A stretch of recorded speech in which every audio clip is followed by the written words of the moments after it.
आज जो किस्सा आपको सुना रहा हूं वो मुझे मिला था जोधपुर से जयपुर जाते हुए अजमेर रेलवे स्टेशन पर, जिसे मुझे सुनाया था मेरे साथ ट्रैवल कर रहे विनीत ने। हम दोनों में अच्छी खासी गपशप होने लगी थी। वो कोई 20-22 साल का लड़का था जो स्टेशन पर रुकी हुई हमारी ट्रेन की विंडो से एक बड़े पीपल के पेड़ को बड़े ध्यान से देख रहा था, जो प्लेटफॉर्म की दूसरी साइड में था। उसे देखकर वो बोला, पता नहीं वो आज भी वहां है या नहीं। मैंने उससे पूछा, कौन? और तब उसने सुनाई इस स्टेशन पर अपनी लास्ट विजिट की आप बीती। विनीत जोधपुर का रहने वाला था और जयपुर के एक इंजीनियरिंग कॉलेज में 4th ईयर स्टूडेंट था। अजमेर में रेलवे स्टेशन से 15 मिनट वॉक पर दिग्गी मार्केट के पास उसकी मौसी रहा करती थी। एक रात वो जोधपुर से बाय ट्रेन अजमेर आया। उसे अगले दिन अजमेर यूनिवर्सिटी में कुछ काम था। उसने सोचा रात को मौसी के यहां रुककर सुबह यूनिवर्सिटी चला जाएगा और फिर वापस ट्रेन से जयपुर चला जाएगा। मगर मौसी को फोन करने पर पता चला कि वो एक मैरिज फंक्शन में गई हुई है और अगली सुबह वापस आएंगी। उन्होंने विनीत के लिए घर की चाबी अपने घर के नीचे ही बनी हुई एक ग्रोसरी शॉप पर छोड़ी हुई थी। वो शॉप मौसा जी के किसी रिश्तेदार की ही थी। उस रात ट्रेन लेट हो गई थी। विनीत तकरीबन 10 बजे स्टेशन पर उतरा। वो सर्दियों की रात थी। उस रात ठंड कुछ ज्यादा ही थी और कोहरा भी। विनीत को प्लेटफॉर्म पर कोई कुली, कोई चाय वाला, ऑटो या रिक्शा वाला भी नजर नहीं आया। यहां तो ना बंदा है ना बंदे की जात। वो बुदबुदाया और सूटकेस उठाकर प्लेटफॉर्म से नीचे उतरा और रिक्शा का इंतजार करने लगा। वहीं एक बड़ा सा पीपल का पेड़ था जिसके नीचे बैठने के लिए सीट बनी हुई थी। विनीत उसी पर बैठ गया। वहां बैठकर उसे कुछ स्ट्रेंज सी फीलिंग हुई। लगा जैसे कोई उसे छूकर गुजरा हो। उसने इधर उधर और पीछे पलट कर देखा। वहां कोई नहीं था। थी तो बस एक अजीब सी स्मेल, एक खास टैल्कम पाउडर जैसी। ये स्मेल कहां से आ रही है? कोई भी तो नहीं है यहां सिवाय मेरे। विनीत सोचने लगा। वो उस टैल्कम पाउडर की फ्रेग्रेंस को पहचानता था क्योंकि बचपन में उसकी मदर उस टैल्कम पाउडर को उसे लगाती थी जब उसे घमौरियां आती थी। बिल्कुल पसंद नहीं थी उसे वो स्मेल। विनीत उस जगह से थोड़ा दूर जाकर एक बेंच पर बैठ गया, मगर वो स्मेल अभी भी उसके आसपास बनी हुई थी। परेशान होकर विनीत ने सिगरेट जलाई। सोचा इससे वो वियर्ड स्मेल भी चली जाएगी और उसे सर्दी से भी राहत मिलेगी। उसने 2-3 कश भरे और हवा में छोड़े। तभी उसे अपने उस हाथ पर कुछ क्रीपी फीलिंग हुई, जैसे किसी ने गहरी ठंडी सांसें छोड़ी हों, और उसकी सिगरेट बुझ गई। विनीत को कुछ समझ नहीं आया कि यह कैसे हुआ। उसने दोबारा सिगरेट जलाने के लिए जेब से लाइटर निकालना चाहा, मगर लाइटर की जगह उसके हाथ में वो चॉकलेट आ गई जो उसने अपनी मौसी के 12 साल के बेटे तरुण के लिए ली थी। विनीत ने चॉकलेट पॉकेट में रखी और लाइटर निकाल उसे जलाने लगा। He again felt the same icy cold breath on his hand. और उस बार उसका लाइटर बुझ गया। ये आज क्या हो रहा है मेरे साथ? विनीत झल्ला पड़ा।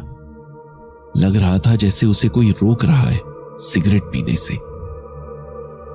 विनीत लाइटर और सिगरेट का पैक पॉकेट में रखने लगा तो उसके हाथ में फिर चॉकलेट आ गई। विनीत चॉकलेट को ध्यान से देखने लगा। उसका मन किया कि वो उसे खा ले, मगर विनीत को तो चॉकलेट जरा भी पसंद नहीं थी। फिर भी उसने उसे खा लिया। उसे खाकर विनीत को लगा जैसे वो दुनिया की बेस्ट चीज थी। अब उसे और चॉकलेट खाने की क्रेविंग हो रही थी।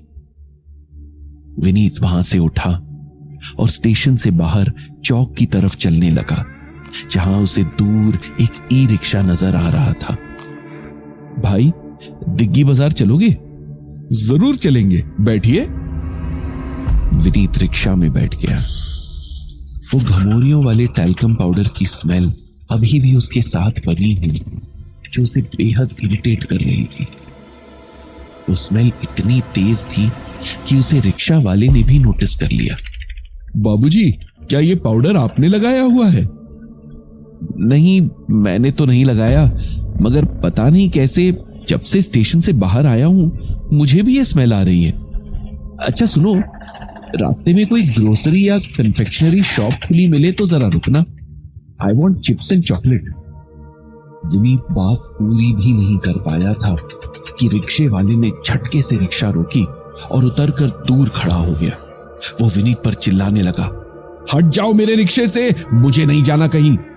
अरे अरे, अचानक क्या हो गया? अभी तो अच्छे खासे चल रहे थे।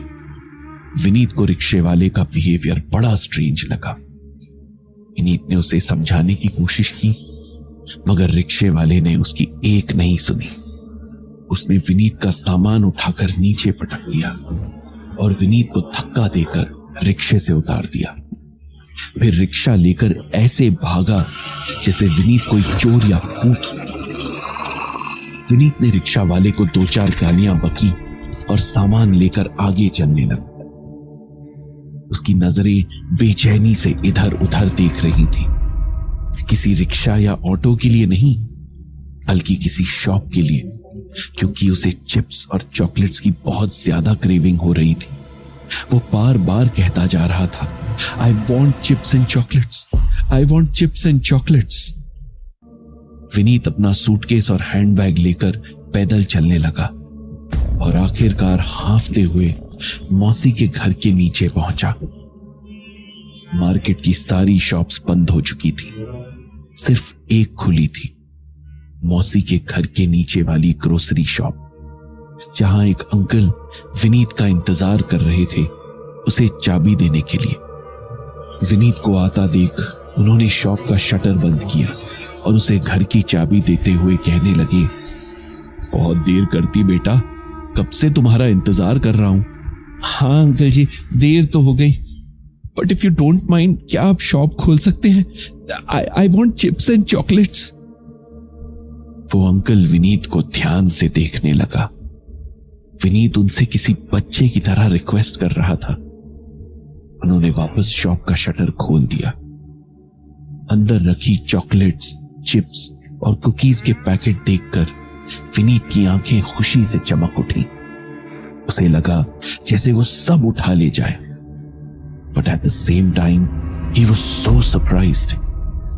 ये चीजें तो उसे कभी पसंद ही नहीं थी। इन्हें वो बच्चों की आइटम कहकर हमेशा रिजेक्ट करता था, और आज वो इन्हें खाने से खुद को रोक ही नहीं पा रहा था। उसने वहां से खूब सारे पैकेट्स ले लिए और ऊपर मौसी के घर चला गया।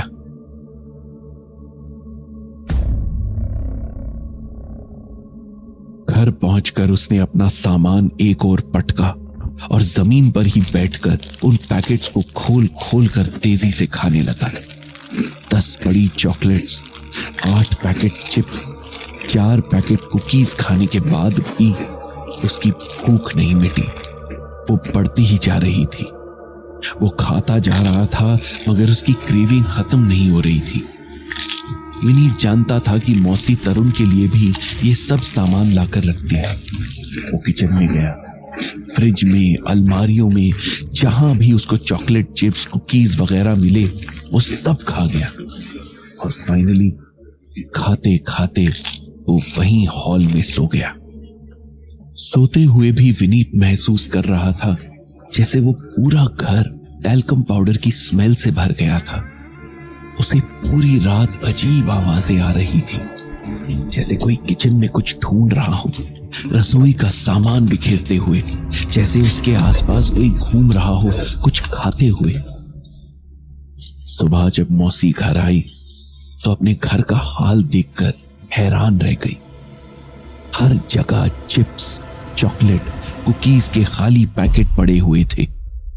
किचन में सामान बिखरा हुआ था, अलमारियां खुली पड़ी थी और उनका विनीत के लिए बनाया हुआ डिनर ज्यों का त्यों टेबल पर रखा हुआ था।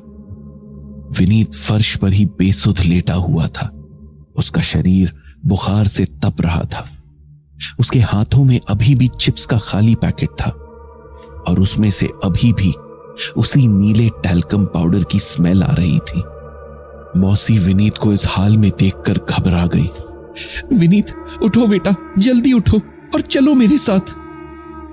मौसी ने विनीत से ना कुछ पूछा और ना ही उसे कुछ बताया। उसे लेकर नीचे आई और शॉप से बहुत सी चॉकलेट, चिप्स, कुकीज के पैकेट खरीदे। फिर उन्हें लेकर विनीत के साथ रेलवे स्टेशन के बाहर बने उसी पेड़ के नीचे आ गई और विनीत से बोली, इस सामान को यहां पर रख दो बेटा और प्रार्थना करो कि जो भी तुम्हारे साथ है वो इस सामान को ले ले और तुम्हारा पीछा छोड़ दे। विनीत को कुछ भी समझ नहीं आ रहा था कि उसके साथ क्या हो रहा है। जैसा मौसी ने कहा वैसा उसने कर दिया। ऐसा करते ही विनीत को लगा जैसे उसके शरीर का भारीपन धीरे धीरे कम होने लगा। उसे महसूस हुआ वो टैल्कम पाउडर की स्मेल उससे दूर जा रही है। कल रात के बाद शायद अब उसे खुलकर सांस आई थी। अब मेरे साथ वापस चलो और पीछे मुड़कर मत देखना, मौसी ने कहा। विनीत ने ऐसा ही किया। उसने महसूस किया कि उसकी चिप्स, चॉकलेट्स खाने की क्रेविंग चली गई थी और ओवर ईटिंग की वजह से उसका पेट दर्द कर रहा था। वापस घर पहुंचकर विनीत ने मौसी से पूछा, ये सब क्या था मौसी? आप मुझे वहां क्यों लेकर गई? पहले ये बताओ, क्या कल ट्रेन से उतरकर तुम उस पेड़ के नीचे बैठे थे? हाँ, बैठा तो था, रिक्शा का इंतजार कर रहा था। क्या तुम्हारे पास कोई बच्चों के खाने की चीज थी? हाँ, चॉकलेट थी, मैंने उसे खाया भी था, जबकि मैं तो कभी चॉकलेट नहीं खाता। चॉकलेट तुमने नहीं, उसने खाई थी, उसने खाई थी। उस बच्ची की आत्मा ने, जो उस पेड़ पर रहती है। कौन बच्ची? कैसी आत्मा? विनीत ने हैरानी से पूछा। तुम्हें नहीं पता, मगर यहां आसपास रहने वाले लोग जानते हैं। उस पेड़ पर एक बच्ची की आत्मा रहती। कहते हैं कुछ साल पहले 12 साल की लड़की ट्रेन से अपनी फैमिली के साथ जयपुर जा रही थी। उस स्टेशन पर ट्रेन कुछ देर के लिए रुकी थी। वो बच्ची चिप्स और चॉकलेट खरीदने स्टेशन पर उतर गई। उस दिन ट्रेन जल्दी चल पड़ी। घबराहट और जल्दबाजी में वो बच्ची ट्रेन पर नहीं चढ़ पाई और ट्रेन के नीचे पटरी पर गिर पड़ी। ऑन द स्पॉट सिर पर चोट लगने के कारण उसकी डेथ हो गई। लोग कहते हैं तब से उसकी आत्मा उस पेड़ पर ही रहती है। जब भी कोई उस पेड़ के नीचे रुकता है और अगर उसके पास चॉकलेट, चिप्स वगैरह होते हैं तो वो आत्मा उसके साथ हो लेती है उन चीजों को खाने के लिए। इस हादसे से विनीत इतना डर गया था कि फिर वो वापस उस स्टेशन पर नहीं गया। अगले दिन वो बस से जयपुर गया। विनीत से पूरा किस्सा सुनने के बाद मैंने उससे पूछा, या फिर कभी उस पेड़ के नीचे बैठे? वो सहम कर बोला, नहीं, मैं तो नहीं बैठा, मगर शायद कोई और जरूर बैठा है जो इस वक्त हमारे आसपास ही है। विनीत के साथ साथ मुझे भी उस नीले टैल्कम पाउडर की स्मेल आ रही थी, साथ बैठे एक पैसेंजर से जो बड़ी तेजी से चिप्स खा रहा था।